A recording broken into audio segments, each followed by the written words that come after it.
Hi guys, magandang araw po sa ating lahat and welcome po ulit sa panibago nating vlog.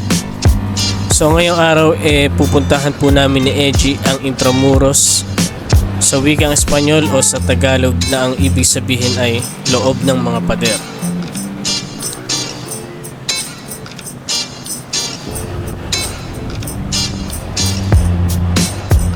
So ayun, samahan nyo kami ni Eji. Silipin natin kung ano ang mga pagbabago at kung ano-ano ang makikita dito sa loob ng Intramuros.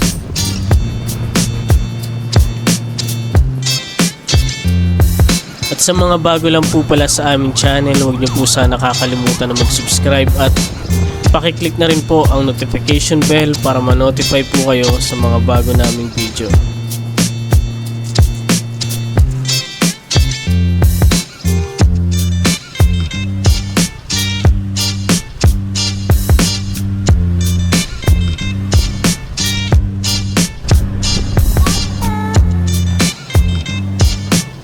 So ayun, sa mga katulad namin na mga nakamotor, pagpasok niyo mismo naman ng Intramuros, marami nang nag-offer ng parking. So sa amin dito, pagliko pa lang, pagkaliwa namin, yan, may nag-offer na sa amin ng parking. Ito ano to, tapat lang mismo ng office ng OWA. So ayan, OWA. And then yung parking fee na siningil nila sa amin is 50 pesos. So ayan, konting trivia lang tayo guys sa mga tulad kung konti lang ang alam sa history. Itinatag ang Intramuros noong 1571 ni Miguel Lopez de Legazpi, ang Espanyol na unang naghari sa Maynila. Ipinatayo ang pader upang maging depensa laban sa mga banta mula sa labas. Ito ay nagsilbing sentro ng pamahalaan, relihiyon at kalakalan sa panahon ng kolonyalismong Kastila. Sa loob ng Intramuros, matatagpuan ang mga opisina ng mga opisyal ng pamahalaan, simbahan, katedral at mga bahay ng mga praile at mayayamang Kastila.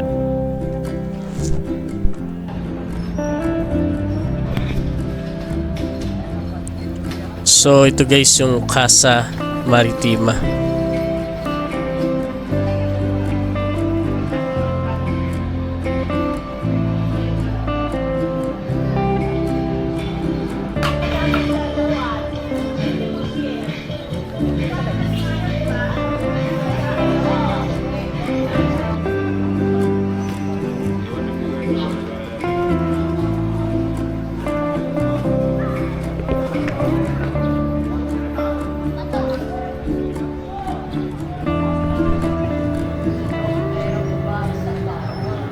So ito yung Urdaneta.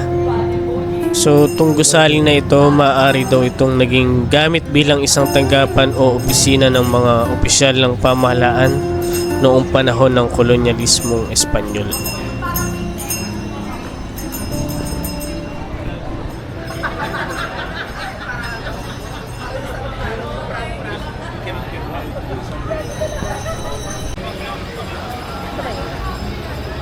Tapos may mercadillo dito every weekend, yung mga kainan. Mamaya puntahan natin.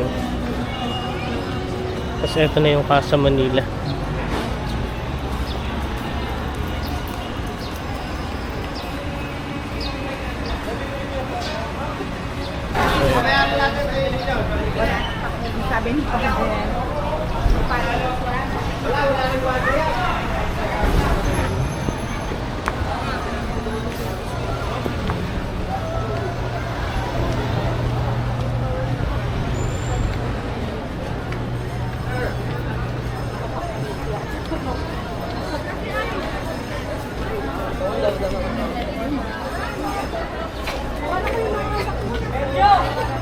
Parang hindi dito side. Tanong mo, Eddie. Lalagpas na tayo eh. Iba na yun? Oh, ito. Ito.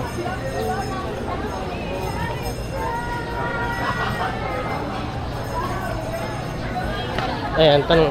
Ito na, Eddie. So, ito guys yung loob ng Casa Manila. Itong Casa Manila nga pala ay itinayo noong 1981 sa ilalim ng pamamahala ng dating unang ginang Imelda Marcos bilang bahagi ng proyekto na layuning pagtibayin at ipakita ang yaman ng kasaysayan at kultura ng Pilipinas sa panahon ng mga Espanyol. So sa ngayon, isa ito sa mga pangunahing atraksyon dito sa Intramuros.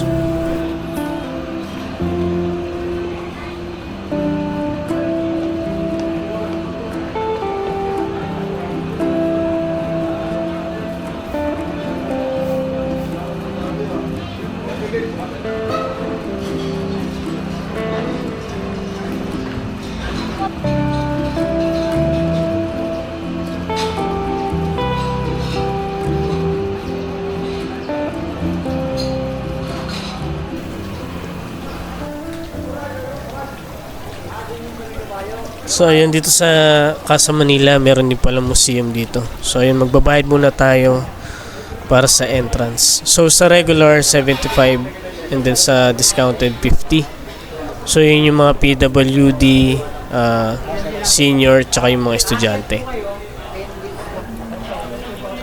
Sa loob nga din pala ng museum guys, bawal mag video. So picture na lang ipapakita namin sa inyo.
So dito guys sa dining table nila, yung nakikita nyo parang kurtina sa taas, nagsisilbing pamaypay daw yan sa mga kumakain. May inihila lang na tali.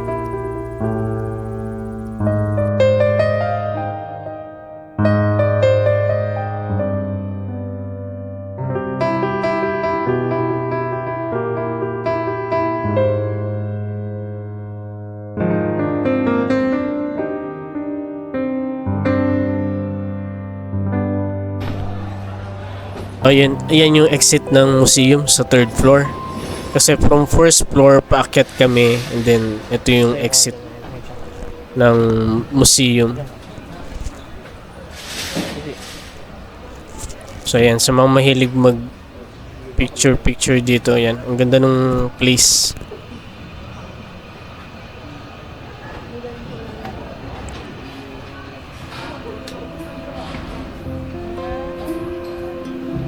Yan, old school yung lugar. Kaya ang gandang mag-pictorial.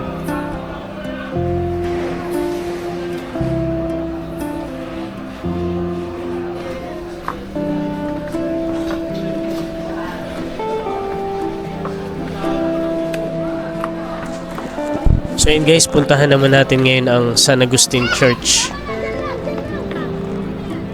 So, ang San Agustin Church ay itinayo noong ika-16 taon ng mga monghe ng Orden ng San Agustin. Ang unang bato ay inlatag noong 1571 sa ilalim ng pamumuno ni Miguel Lopez de Legazpi, ang pangunahing Kastilang leader na nagtatag ng Maynila. Kilala ang San Agustin Church hindi lamang bilang pinakamatandang simbahan sa Pilipinas, kundi pati na rin bilang isang UNESCO World Heritage Site. So matatagpuan ang simbahan ng San Agustin dito sa General Luna Street sa loob ng Intramuros.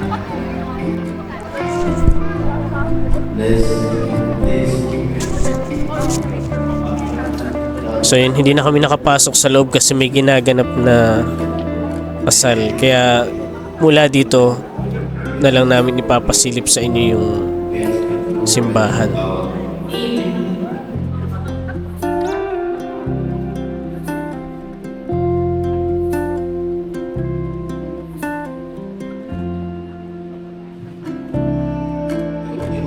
Kasi tayo makapasok niya, ginaganap na wedding. So hanggang dito lang muna tayo.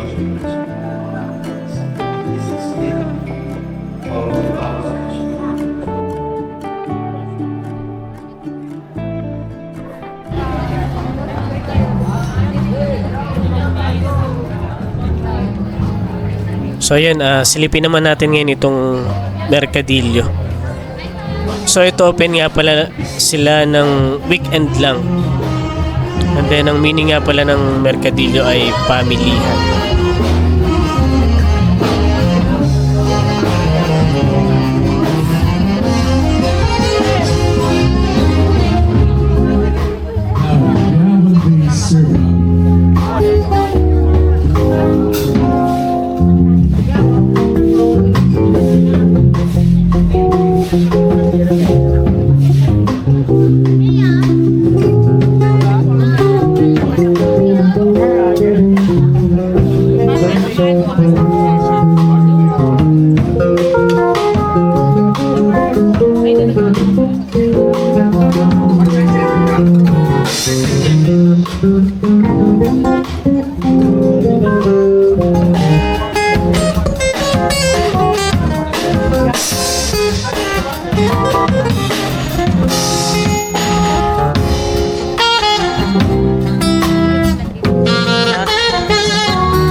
Thank you so much. That was just the two of us, and we are the Aristocats.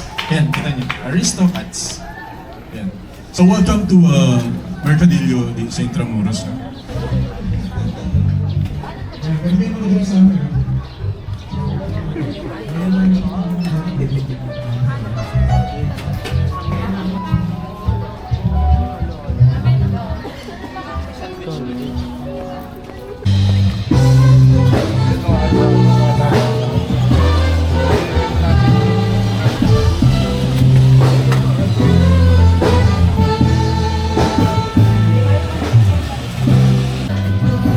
Ibarya pa sa'yo. 100. Wala kang 100. Tanong mo. Wala nang pa rin. Ate, may barya ka pa. Yes, ma'am. Gusto ko pa.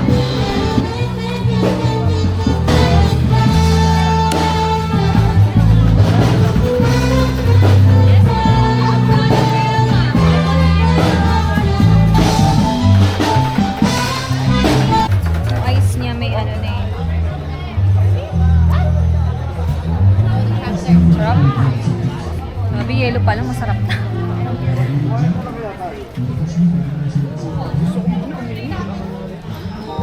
Ito na yata yung ano eh. Tama ba?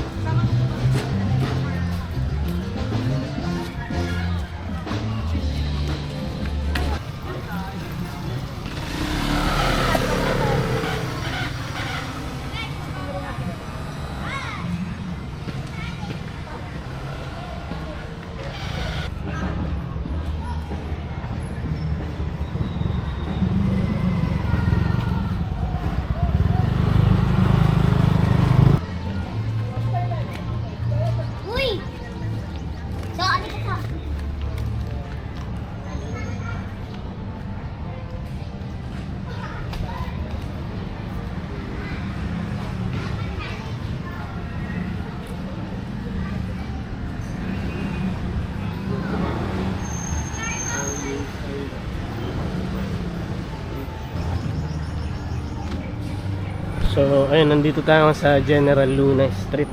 Ayan. So, ito, inaayos na rin yung kalsada rito. Ganda na ng Simula kalsada. doon. Yun, okay na dito yung kalsada. Hindi na rin siya... Wala nang dumadaan dito ng mga four wheels. And then, syempre ginagawa pa. So, wala pang nakakapasok na sasakyan.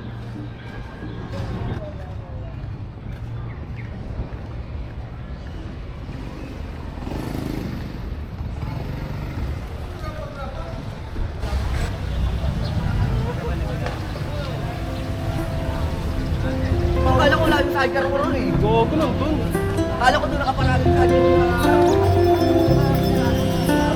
So, si King Charles IV o kilala rin bilang si Carlos IV ay naging hari ng Espanya mula 1788 hanggang 1808. Bisitahin naman natin ngayon ang Katedral ng Maynila o Manila Cathedral sa Ingles. Ang Katedral ng Maynila ay unang itinayo noong 1571.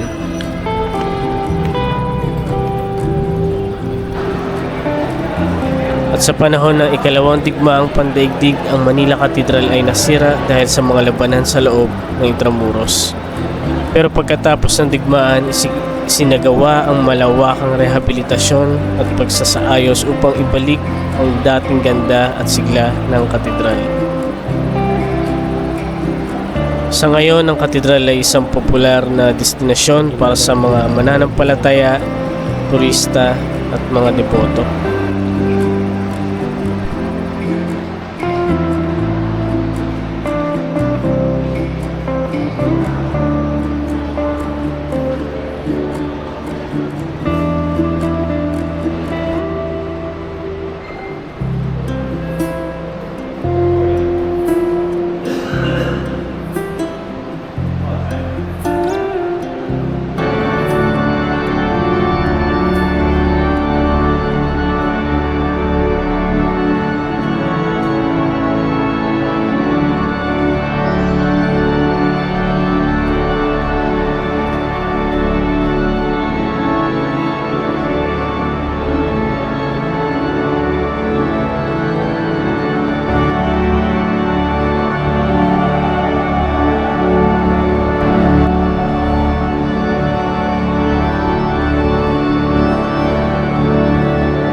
So ito ang souvenir shop dito sa Manila Cathedral.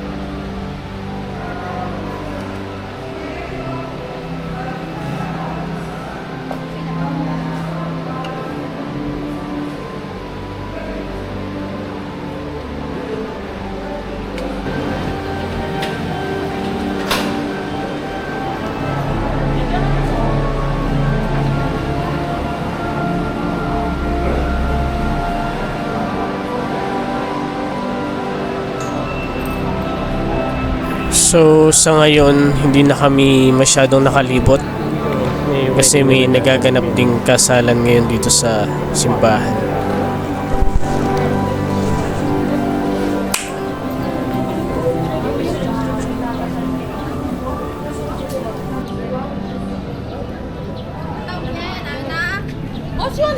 mama. Punta siya.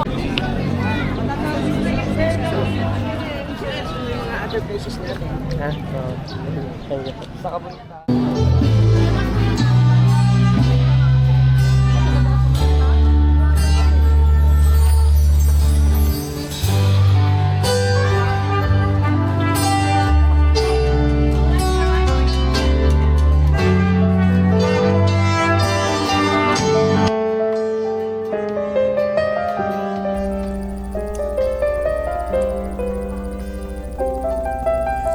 So yun guys, sa mga umabot po hanggang dito sa dulo, maraming salamat po sa panonood at sana sa mga susunod pa po naming video samahan niyo po kami ni Eji.